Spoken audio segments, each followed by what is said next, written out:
အားလုံးပဲမင်္ဂလာပါ TK Sharing YouTube Channel ကနေပြန်လည်ကြိုဆိုလိုက်ပါတယ်ကျွန်တော်ဒီနေ့မိတ်ဆွေတို့ကိုတင်ဆက်ပေးခြင်းတဲ့အကြောင်းအရာကတော့လူငယ်တွေနဲ့မွေးရစေဝါဆိုတဲ့အကြောင်းအရာကိုတင်ဆက်ပေးတော့မှာပဲဖြစ်ပါတယ်။ဘာကြောင့်လဲဆိုရင်ဒီနေ့အချိန်မှာနေ့စဉ်နဲ့အမျှအမြင်တွေ့ကြားနေရတဲ့ကိစ္စတွေပြဿနာရက်တွေထဲမှာ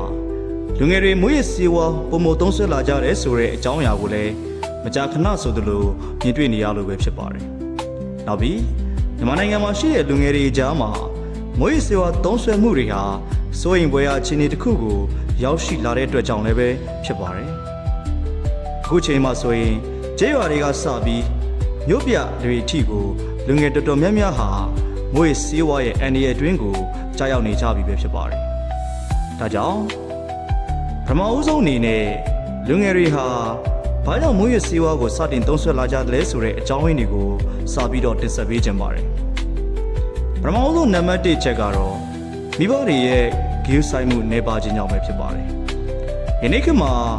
အိမ်တော်တစုဆိုရင်လူတိုင်းလိုလိုဝင်ငွေရရှိအောင်စ조사ရုန်းကန်နေကြရတယ်ဆိုတာအားလုံးလည်းသိကြမယ်ထင်ပါတယ်။ဒီလိုအခြေအနေမျိုးတွေကြောင့်မိဘတွေဟာကိုယ့်ရဲ့သားသမီးတွေကိုအနိကပြုစုစောင့်ရှောက်ပြီးစုဆုံးမမှုတွေလည်းပဲလစ်ဟာလာတာကိုတွေ့ရှိခဲ့ရပါတယ်။ငွေကြေးကိုစ조사ရှာဖွေကြရင်းနဲ့ပဲသားသမီးတွေကိုဂရုစိုက်ဖို့မိလာတတ်ကြပါတယ်။နောက်ပြီးမိသားစုအဆင်မပြေဖြစ်ပြီးတော့ broken family ဖြစ်သွားတဲ့အခါမှာလဲ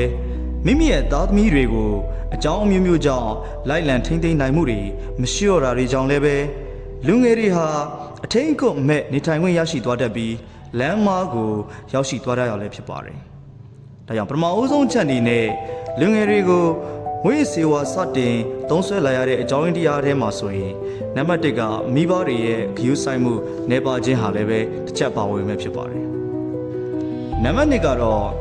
စေသုံးဆွဲသူတငယ်ချင်းတွေနဲ့ပေါင်းသင်းဆက်ဆံခြင်းကြောင့်ပဲဖြစ်ပါတယ်။လူငယ်ဆိုတာသူတို့ရဲ့အနီးနားမှာရှိတဲ့သူတွေစီကနေအရာရာကိုအတူယူလိုက်လို့တဲ့လေသဘာဝရှိပါတယ်။ဒါကြောင့်မွေးရစေဝါသုံးဆွဲတဲ့တငယ်ချင်းတွေနဲ့ပေါင်းသင်းမိရာကနေတငယ်ချင်းတွေရဲ့စေဆောင်မှုကြောင့်ပဲဖြစ်ဖြစ်ကိုယ်တိုင်စူးစမ်းလိုတဲ့စိတ်နဲ့ပဲဖြစ်ဖြစ်မွေးရစေဝါတွေကိုအစာပြိုးလွတ်ဆောင်လာတတ်ကြပါတယ်။နံပါတ်3ကတော့စိတ်ပြီးစီးမှုတွေကနေလွတ်မြောက်လို့ခြင်းကြောင့်ပဲဖြစ်ပါတယ်။ယနေ့ကလူငယ်တွေဟာ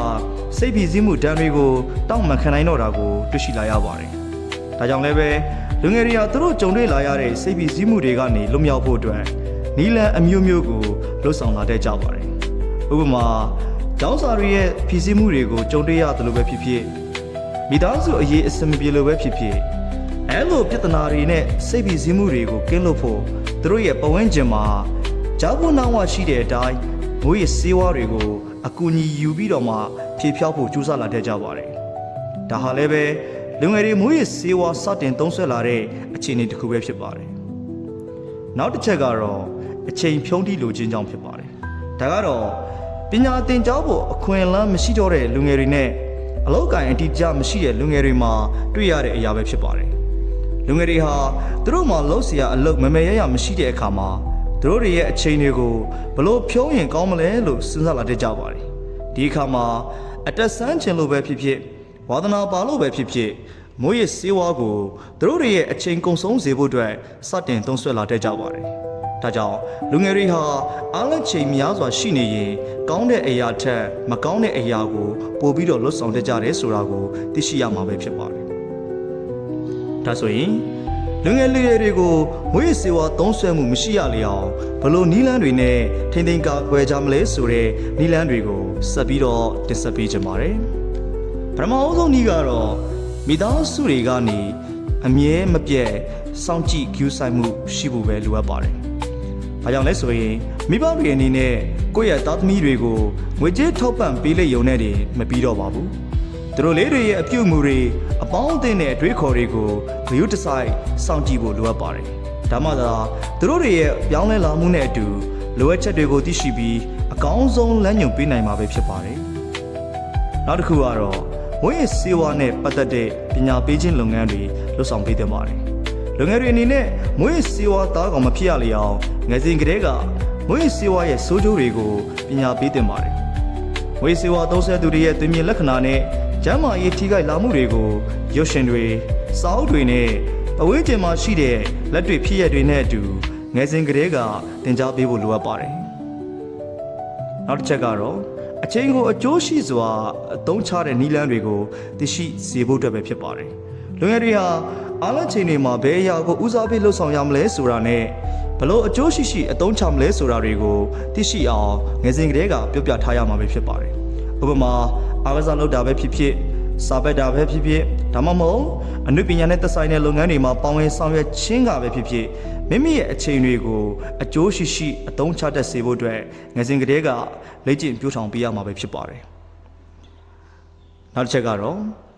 စိတ်ပီစည်းမှုတွေကိုကင်တွယ်ဖြည့်ရှင်းတဲ့နည်းလမ်းတွေကိုသင်ပေးရမှာဖြစ်ပါတယ်။ဒါကြောင့်လဲဆိုရင်လူငယ်အများစုရဲ့ငွေစီဝါသုံးဆွဲလာရတဲ့အကြောင်းရင်းတွေထဲမှာစိတ်ပီစည်းမှုတွေကိုကြုံတွေ့လာရတဲ့အတွက်ကြောင့်မွေးစေဝါကိုဖြည့်ရှင်းနည်းတစ်ခုအနေနဲ့အသုံးပြုလာကြတာဟာလည်းတစ်ခုအပါအဝင်ပဲဖြစ်ပါတယ်။တချို့လူငယ်တွေဟာမိသားစုပြဿနာကြောင့်ပဲဖြစ်ဖြစ်ဒါမှမဟုတ်ကိုယ်ရေးကိုယ်တာပြဿနာကြောင့်တွေပဲဖြစ်ဖြစ်စိတ်ပီစည်းမှုတွေကြုံတွေ့လာရတဲ့အခါမှာနိမန်လမ်းမှန်တဲ့ဖြည့်ရှင်းပုံတွေကိုမသိရှိတဲ့အတွက်ကြောင့်မလို့ဘဝဝင်ကျင်မှာရှိတဲ့သူတွေရဲ့ပြောစကားတွေနဲ့အတူမွေးစေဝါကိုစတင်သုံးဆွဲလာကြခြင်းပဲဖြစ်ပါတယ်။ဒါကြောင့်စိတ်ပီစည်းမှုတွေကိုဘလို့နီးလန်းတွေနဲ့ကိုင်တွယ်ဖြည့်ရှင်းရမလဲဆိုတာတွေကိုလူငယ်တွေကိုငယ်စဉ်ကတည်းကသင်ကြားပေးထားဖို့လည်းလိုအပ်ပါတယ်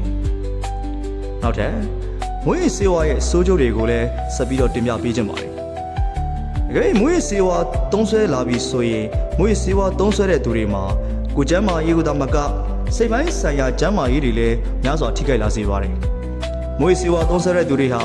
ခန္ဓာကိုယ်ကြံ့ခိုင်မှုလျော့နေလာသလိုစိတ်ပိုင်းဆိုင်ရာမတည်ငြိမ်မှုတွေလည်းပဲဖြစ်ပေါ်လာတတ်ပါတယ်။ဒါပြင်ငွေစေဝါသုံးဆွဲတဲ့သူတွေဟာပုံမှန်စိတ်အခြေအနေမဟုတ်တော့တဲ့အတွက်မိသားစုအတွင်းပြီးပခါတွေနဲ့စီးပွားရေးဆိုင်ရာအခက်အခဲတွေအပြင်တခြားသောလူမှုရေးပြဿနာတွေကိုလည်းဖြစ်ပေါ်လာစေတတ်ပါတယ်။အကယ်၍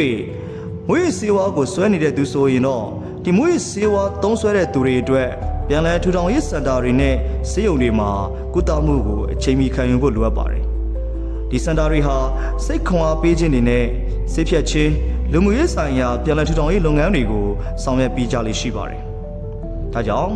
နောက်ဆုံးအနေနဲ့ပြောရရင်လူငယ်တွေဟာနိုင်ငံတစ်နိုင်ငံရဲ့အနာဂတ်ပဲဖြစ်ပါတယ်။ဒီအနာဂတ်ကိုကောင်းမွန်ဖို့ဆိုရင်တော့လူငယ်တွေမွေးရစေဝါသုံးဆွဲခြင်းကနေကာကွယ်ဖို့အတွက်မိသားစုစာသင်ကျောင်းနဲ့လူမှုအတိုင်းဝိုင်းအားလုံးပူးပေါင်းဆောင်ရွက်ရမှာပဲဖြစ်ပါတယ်။ဒါကြောင့်ကျွန်တော်ဒီနေ့တင်ဆက်ပေးခဲ့တဲ့အကြောင်းအရာဟာမိတ်ဆွေတို့အတွက်အကျိုးတစုံတရာရရှိစေမယ်လို့မျှော်လင့်ပါတယ်။နောက်နေ့မှာလည်းပဲအခုလိုမျိုးမိတ်ဆွေတို့အတွက်အကျိုးရှိစေမယ့်အကြောင်းအရာတွေကိုကျွန်တော်ပုံမှန်တင်ဆက်ပေးတော့မှာဖြစ်တဲ့အတွက်ကြောင့်ကျွန်တော်ရဲ့ channel လေးကို subscribe လုပ်ထားပေးဖို့အတွက်လည်းပဲတောင်းဆိုလိုက်ပါတယ်။ကြည့်ရှုအားပေးကြတဲ့တူတယောက်ချင်းစီကိုကျေးဇူးအထူးပဲတင်ရှိပါတယ်ခင်ဗျာ။